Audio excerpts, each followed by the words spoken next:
အားလုံးပဲမင်္ဂလာပါဓာတုဗေဒပိတ်ကနေပြန်လည်ကြိုဆိုလိုက်ပါတယ်ဒီနေ့ကျွန်တော်တို့မြင်တွေ့ရမယ့်စံသတ်မှုကတော့တကယ့်ကိုအပူဆိုးနဲ့အေးဆိုးအရာတစ်ခုပေါင်းစပ်ပြီးတော့ပောက်ကွဲသွားမယ့်အခိုက်အတန့်ပါဒီစံသတ်မှုရဲ့အဓိကဇာတ်လိုက်တွေကတော့ဒီမီးလောင်နေတဲ့လီသီယမ်ပါလီသီယမ်ဟာ emittent reactive ဖြစ်ပြီးအပူချေလွန်မြင့်မားတဲ့သတ္တုဖြစ်ပါတယ်နှစ်အိတ်ခမ်းနေတဲ့ sulfur hexafluoride ပါပုံမှန်ဆိုရင်ဓာတ်ငွေ့အဖြစ်တည်ရှိနေတဲ့ sulfur hexafluoride ကိုအလွန်အေးအောင်လုပ်လိုက်တဲ့အခါအဆိုင်ခဲဖြစ်သွားပါတယ်ဒါပေမဲ့သူ့ရဲ့ဓာတုဖက်စီဖို့ကတော့မပြောင်းလဲပါဘူးဒီအိတ်ခဲနေတဲ့ sulfur hexafluoride ကိုမီးလောင်နေတဲ့လီသီယမ်နဲ့ထိတွေ့လိုက်တဲ့အခါဘာဖြစ်သွားမလဲ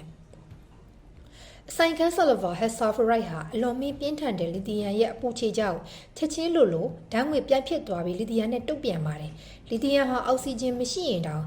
sulfur hexafluoride ထဲက fluorine နဲ့ sulfur တို့ကိုဆွဲယူပြီးတော့ဓာတ်တုပစ်လိုက်ပါတယ်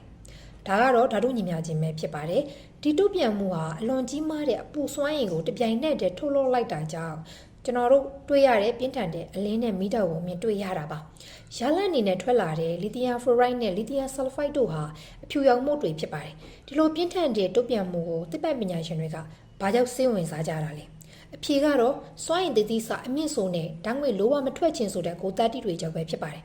ဒါကြောင့်မို့အောက်ဆီဂျင်လိုဝမလိုအပ်ပဲရေအောက်မှာလှုပ်ဝဲစွာနဲ့ကြီးမားတဲ့စွမ်းအင်ကိုတော်ပီဒိုတွေမှာထုတ်လုပ်ဖို့အသုံးပြုခဲ့ကြပါတယ်ပြီးတော့ပုံမှန်ဘက်ထရီတွေထက်စွမ်းအင်စာပေါင်းများစွာပုံမှန်တိုးလောင်နိုင်မဲ့နည်းပညာသစ်တွေရဲ့အခြေခံသုတေသနလည်းဖြစ်ပါတယ်ဓာတုဗေဒဟာအောစရာကောင်းပြီးစွမ်းအားကြီးပါတယ်ဒါပေမဲ့လီသီယမ်လိုအကာလီသတ္တုတွေဟာရေနဲ့ထိတာနဲ့တောင်ပေါက်ကွဲနိုင်တာမို့လို့ဒီလိုစမ်းသပ်မှုတွေကိုကျွမ်းကျင်သူရဲ့ကြီးကြပ်မှုမပါပဲလိုဝမစမ်းသပ်သင့်ပါဘူးဒီနေ့တော့ဒီလောက်ပါပဲအားလုံးကိုကျေးဇူးတင်ပါတယ်